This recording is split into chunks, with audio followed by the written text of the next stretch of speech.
जमाने में नफलों का रिवाज ही खत्म हो गया है। असर की पहली चार सुनते हैं, शाह की कितने फीसद लोग पढ़ते हैं। हमारे बुजुर्गों का तरीका था, घरों में हुजरे मखसूस होते थे। नबी पाक सल्लल्लाहु अलैहि वसल्लम ने फरमाया घर को कब्रिस्तान ना बनाओ, कुछ नवाफल घरों में भी पढ़ा करो। वो अजानों से पहले वुजू करके बैठे होते थे, मुसल्ले आबाद होते थे, और बहुत सारे बुजुर्गों की कब्रें उस जगह पे बनी जहां वो इबादत करते थे। नफलों से दूर है हम, नफलों से। नफल से क्या मिलता है? नफल पढ़ने से रब रहमान मिलता है, अल्लाह मिलता है नफल पढ़ने वाले को। बुखारी मुस्लिम में मौजूद है मेरे नबी पाक सल्लल्लाहु। लेकिन शर्त यह है कि नफल अल्लाह की रिजा के लिए पढ़े। सारी दुनिया को सवेरे बताए ना कि जो मैं सवेरे 3 बजे उठिया ना, उदो मैं वेख्या थे कुत्ते भौंक रहे सन। ये तूने खबर दी है कि मैं सुबह 3 बजे ना। ये किसके साथ राज है? बोलिए। अपना काम करें। वो असल मसला पता क्या होता है कि वो गुबार चढ़ा हुआ है तबीयत में कि किसी तरीके मैं बता दूं कि मैं सवेरे 3 बजे, तो इसका नुकसान पता क्या होता है? इसमें शराकतदारी हो गई, और अल्लाह को शराकतदारी पसंद ना। तो अपने रब के साथ राज न्याज का, वो इबादत का सवाब बढ़ जाए। नबी रहमत सल्लल्लाहु अलैहि वसल्लम ने फरमाया, जब बंदा कसरत से नफल पढ़ता है तो अल्लाह के करीब हो जाता है। कितना करीब होता है कि अल्लाह फरमाता है मैं उसके हाथ बन जाता हूं, फिर मैं उसके पैर बन जाता हूं, फिर मैं उसकी आंखें बन जाता हूं, फिर मैं उसके कान बन जाता हूं, मैं फिर उस शख्स का वजूद बन जाता हूं। क्या मतलब? ये बुखारी मुस्लिम है। आंखें बंदे की होती है, ताकत अल्लाह की होती है। हाथ बंदे के होते हैं, ताकत अल्लाह की होती है। पैर बंदे के होते हैं, ताकत अल्लाह की।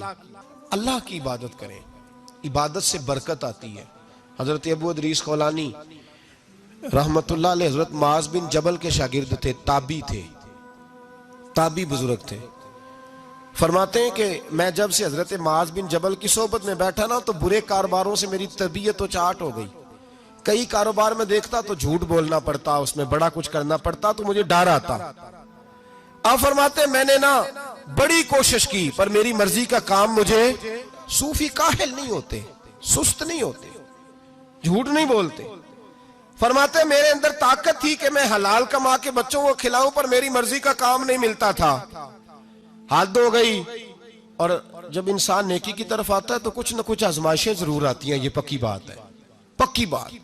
जब वो गलत मलत कर रहा होता है तो उसको लगता है सारा कुछ सही है, जब सीधा होता है तो बहुत सारी परेशानियां भी जरूर आती हैं। ये मिजाज है दीन का।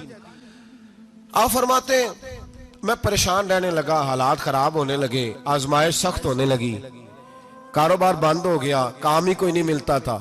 मेरी बीवी नाराज रहने लगी, हल्का हल्का तो उसने मुझे कहना शुरू किया, फिर जलाल में आ गई। और एक दिन मुझे कहने लगी अगर आज नाना कुछ लेके आए तो बच्चे लेके मेके चली जाऊंगी। आप फरमाते मैं बड़ा परेशान हुआ, निकल गया फजर पढ़ के काम की तलाश में। मैंने जोहर तक तलाश किया लेकिन मुझे काम न मिला। आप फरमाते नहर फुरात के किनारे तपती हुई रेत पे मैं बैठा था, तो मेरे दिल में ख्याल आया बंदों की मजदूरी नहीं मिलती तो आज अल्लाह की ना कर ले, आज अल्लाह की मजदूरी ना करे।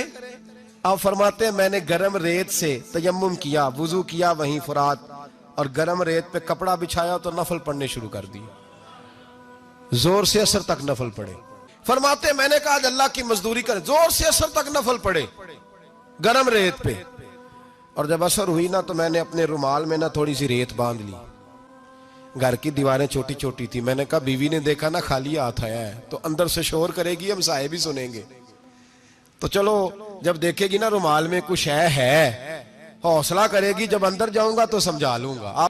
आप फरमाते पहले मेरी बीवी दरवाजे पे बैठी रहती थी, बच्चे बैठे रहते थे, मुंतजिर होते थे कि कुछ लेके आए, घर में फाका होता। आज मैं गया तो शोर ही कोई नहीं, कोई शय नजर ना आई। वो रेत से भरा हुआ मेरा पल्लू मैंने दरवाजे के साथ रखा, अंदर चला गया। बीवी को आवाज दी कहां हो? कहने लगी मुंह हाथ धो लो, मैं रोटी लेके आई। तो हाथ हो गई, रोटी किधर से आई? इस घर में तो फाके थे, खाना किधर से आया? कहते रोटी लाई, सलाद भी लाई, दूध भी लाई, उस जमाने में जो नेमतें थी फल भी लाई, सारा आ गया। मैंने घूर के देखा, मैंने कहा किधर से आया ये सारा कुछ? कहां है बच्चे? कहने लगी रोटी खा के बाहर निकल गए हैं। मेरे दिल में ख्याल आया मेरी बीबी का किरदार तो चांद से ज्यादा उजला है, तो ये सारा कुछ कैसे आया? मैंने कहा ये कहां से आया सारा कुछ? तो कहती है मेरी तरफ देख के कहने लगी पता नहीं आज किस करीम की मजदूरी करने चले गए थे, पता नहीं किस करीम की मजदूरी पे चले गए थे। जोर हुई है तो उसने अनाज की बोरियां भेजी हैं, चावल भेजे हैं, फल भेजे हैं, इतना कुछ भेजा है कि मेरे घर में रखने को जगह ही कोई नहीं। ये कहते कहते उठी और कहने लगी पहले ही बड़ा आया था, अब और क्या लाए हो? आप फरमाते मैं सख्ते में था, उसने जाके मेरा रुमाल जो खोला, मैं रेत लाया था, रब करीम ने हीरे बना दिए, वो हीरे बन गए। आप फरमाते कहने लगी किस करीम की मजदूरी पे गए थे? फरमाते मैं उठा और कच्ची जमीन पे सर सजदे में रखा। मैंने कहा मालिक मैं सारी जिंदगी दुनिया राजी करता रहा, लोगों के दरवाजों पे खड़ा रहा, ताल्लुकात बनाकर थोड़ी सी रोजी के लिए जद्दोजहद करता रहा, धुतकारा गया, सताया गया। मौला मैं तो तेरे दरवाजे पे आज आया हूं, पूरी दिहाड़ी भी नहीं लगाई, जोर से सर ड्यूटी की है, अल्लाह तेरी थोड़ी मजदूरी का इतना अजर मिलता है, खुदाया तो इतना नवाजता है। फरमाया अल्लाह मैं मेहनत भी करूंगा, काम भी करूंगा, लेकिन दुनिया की मजदूरी थोड़ी करूंगा, मालिक तेरी इबादत ज्यादा करूंगा। भाई याद रखो हम सारी जिंदगी लोग कब्रों में चले गए, मस्जिद नहीं आए, कब्रों में अलहाकुमुत तकासुर हत्ता ज़ुरतुमुल मकाबिर, कब्र में जाने का टाइम आया, लोगों की नमाजें पढ़ दी गई पर लोगों ने नमाजें शुरू नहीं की, नमाजें पढ़ दी गई।